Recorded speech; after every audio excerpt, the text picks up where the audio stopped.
couple little updates on the conference realignment. I have been a lot of Big Ten people I've been speaking to. There's certainly a sense of a pause, if you will. That seems to be the buzzword. A lot of dust settled, and all of a sudden they're kind of like, I like 16. Yeah. I like 16. Yeah, Notre Dame, but I don't sense a rush to do anything. I also did not know they were going to add USC and UCLA. So hear me out. But sense of like 16's pretty good. This could work. Do we have to add other teams? And so, if Notre Dame comes and Notre Dame says bring Stanford, or does Notre Dame bring Stanford? Because if Stanford loses power, that helps Notre Dame's recruiting. And there's so many partnerships and enemies here, a lot of frenemies. But if that's the case, and if the Big 12 cannot pry these Pac-12 schools away, it stands to reason we're going to kind of stick with the status quo. Are you feeling anything different? Are you sensing anything different or hearing anything different after the weekend? No, I agree that, yes, there was the massive shock. In the middle of me having a chopsticks full of ramen noodles in Atlanta when the USC and UCLA news broke. From that point forward, everybody was, I think, just in panic mode for 5, 6, 7 days.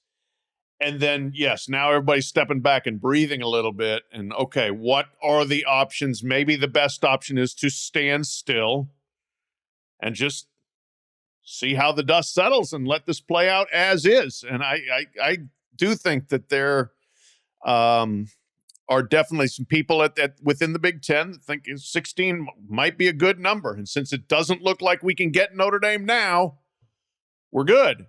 And then there are certainly people in the SEC that are like, well, we made our move. We're good.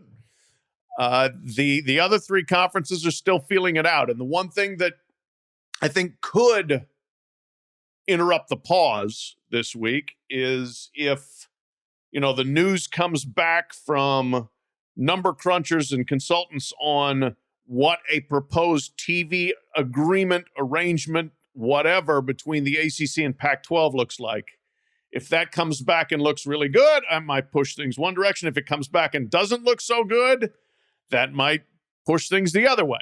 Okay. If that deal goes off the table, then it's up to the Pac-10 to decide, can we go it as is? Can we go with 10? Do we need to look at partnering with the Big 12? Does the Big 12 just come and take teams out of our league? Are we screwed? So I think that's the next thing that could happen. But for now, I do think there was a kind of an inhale, exhale, recalculation. We don't have to do anything right now moment for the last few days. Yeah, I really want to know if the Big 12 will make a move to say we want Arizona, Arizona State, Utah, Colorado, Washington, and Oregon. We will take you as members.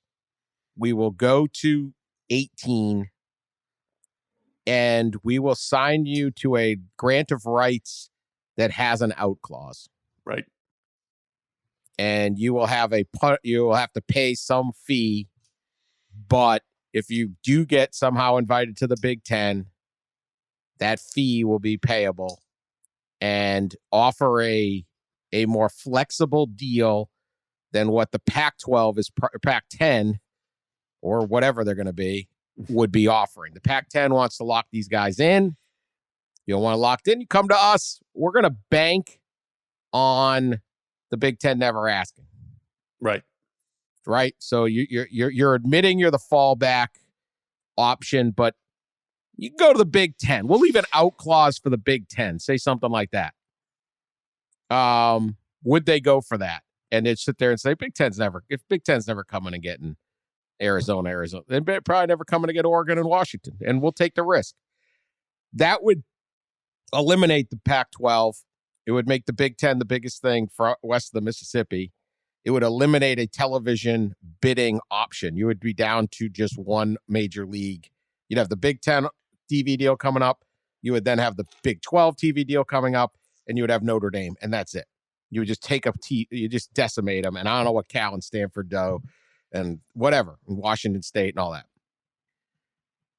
I don't know. I don't know if you can do that. But if you can, that would certainly might be appealing to these schools to say, we get the stability, but we also get this out deal, which is basically what Notre Dame has with the ACC. Yeah.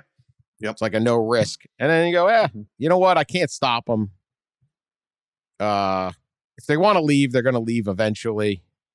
But we can make a lot more money and a lot more. That would be the one route. But we don't know.